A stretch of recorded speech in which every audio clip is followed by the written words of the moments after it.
একটা মানুষের ক্যান্সার রয়েছে, সেই ক্যান্সারটা হয়তো স্টেজ 1-এ রয়েছে। স্টেজ 1 মানে কি, একটা লোকালাইজ কোথাও একটা ক্যান্সার হয়ে রয়েছে, সেটা ছড়ায়নি শরীরে। সেই সময় কিরকম অনেক রকম প্ল্যান থাকে, তার মধ্যে এক ধরনের প্ল্যান থাকে কেমোথেরাপি এবং রেডিয়েশন দিয়ে জিনিসটাকে ছোট করে দেয়া, করে দেওয়া, অপারেশন করে বের করে দেওয়া, যেটাতে কিন্তু অনেক সময় পার্মানেন্ট কিওর হয়ে যায়। বিশেষ করে ব্রেস্ট ক্যান্সার, বিশেষ করে এই মুখের ওরাল ক্যাভিটির আশেপাশে যে ক্যান্সারগুলো থাকে, এগুলোকে এরকমভাবে চিকিৎসা করা হয়। আমি খুব জেনারেলি বলছি, অনেক স্পেসিফিক, অনেক সুপার স্পেশালিটি জায়গা এটা, কিন্তু মোটের উপর এরকমভাবে অনেক সময় শুরুতে কেমোথেরাপি দিয়ে জিনিসটাকে রিডিউস করে তারপর করা হয়। আবার অনেক সময় শুধু কেমোথেরাপি দিয়েই তার চিকিৎসা করা হয়, যেমন লিউকেমিয়া, লিম্ফোমা, এই ধরনের কিছু কিছু ব্লাড সংক্রান্ত ক্যান্সার আছে যেগুলো শুধুমাত্র কেমোথেরাপি দিয়ে ট্রিটমেন্ট হয়। এবং এএলএল বলে একটা লিউকেমিয়া আছে, অ্যাকিউট লিম্ফোব্লাস্টিক লিউকেমিয়া, যেখানে কিনা এইভাবে চিকিৎসা করে কিন্তু বাচ্চাদের একেবারে নির্মূল করা যায়, মানে একদম কিওর করে দেওয়া যায়।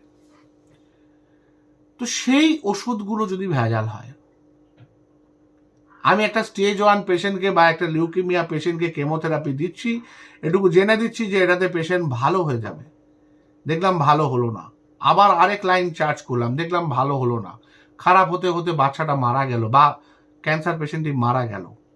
আমি জানতেও পারলাম না যে দোষটা আমার ছিল না, দোষটা ছিল ওষুধেরও নয়, কিন্তু যে ওষুধটা কোম্পানি, যে ওষুধটা আমরা দিয়েছিলাম, সেই ওষুধটা ভেজাল ছিল। ভাবতে পারেন, সেম পয়সায় কেনা, গরিব মানুষের রক্ত জল করা পয়সা, বা ইন্স্যুরেন্স কোম্পানি থেকেও যদি কেউ দেয়, সেটাও তো একটা একটা অর্থ বিনিময় জিনিসটা হচ্ছে। সেখানে একটা ওষুধ পুরোপুরি ভেজাল। দেখুন, ডায়াবেটিস, ব্লাড প্রেশার নিয়ে বেশিরভাগ ওষুধ, প্যারাসিটামল ইত্যাদি প্রভৃতি নিয়ে বেশিরভাগ ওষুধ সম্বন্ধে বলা হচ্ছে, কিন্তু এই ওষুধগুলোর একটা সুবিধে আছে, সেটা হচ্ছে আমরা নিয়ম করে ব্লাড প্রেশার চেক করতে পারি। যদি দেখি একটা অমুক ওষুধে কাজ হচ্ছে না, তখন সেই ওষুধটার ডোজ বাড়াতে পারি, বা একটা তমুক ওষুধ যোগ করে দেখতে পারি আমার ব্লাড প্রেশারটা সত্যি কমলো কিনা। এটা কিন্তু আমার কাছে সুবিধা আছে। বা ধরুন সুগার মাপা যায়, সুগার মেপে মেপে মেপে মেপে আমি চিকিৎসা দিতে পারি।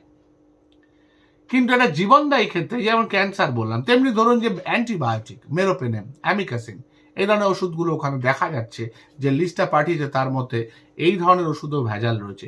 এবার মেরোপেনেম দেওয়া হয় সেপটিক শক টাইপের কঠিন ইনফেক্টিভ ইনফেকশানে, বা ধরুন ইমিডিয়েট একটা বড় সার্জারি হয়েছে, প্যানক্রিয়াটিক সার্জারি হয়েছে, বা অ্যাকিউট প্যানক্রিয়াটাইটিস হয়েছে, এই সমস্ত বড় বড় অসুখে, যেখানে একটা সূক্ষ্ম সময়ের অভাবে ইভেন অ্যান্টিবায়োটিক যদি দিতে দেরি হয়, তাহলেও সেই মানুষটার জীবন সংশয় হতে পারে। মানে হাসপাতালে পৌঁছানোর সঙ্গে সঙ্গে যদি আমি অ্যান্টিবায়োটিক না দিই, তাহলে তার জীবন সংশয় হতে পারে। এই জায়গায় দাঁড়িয়ে যদি দেখা যায় সেইগুলো ভেজাল, সেই ওষুধগুলো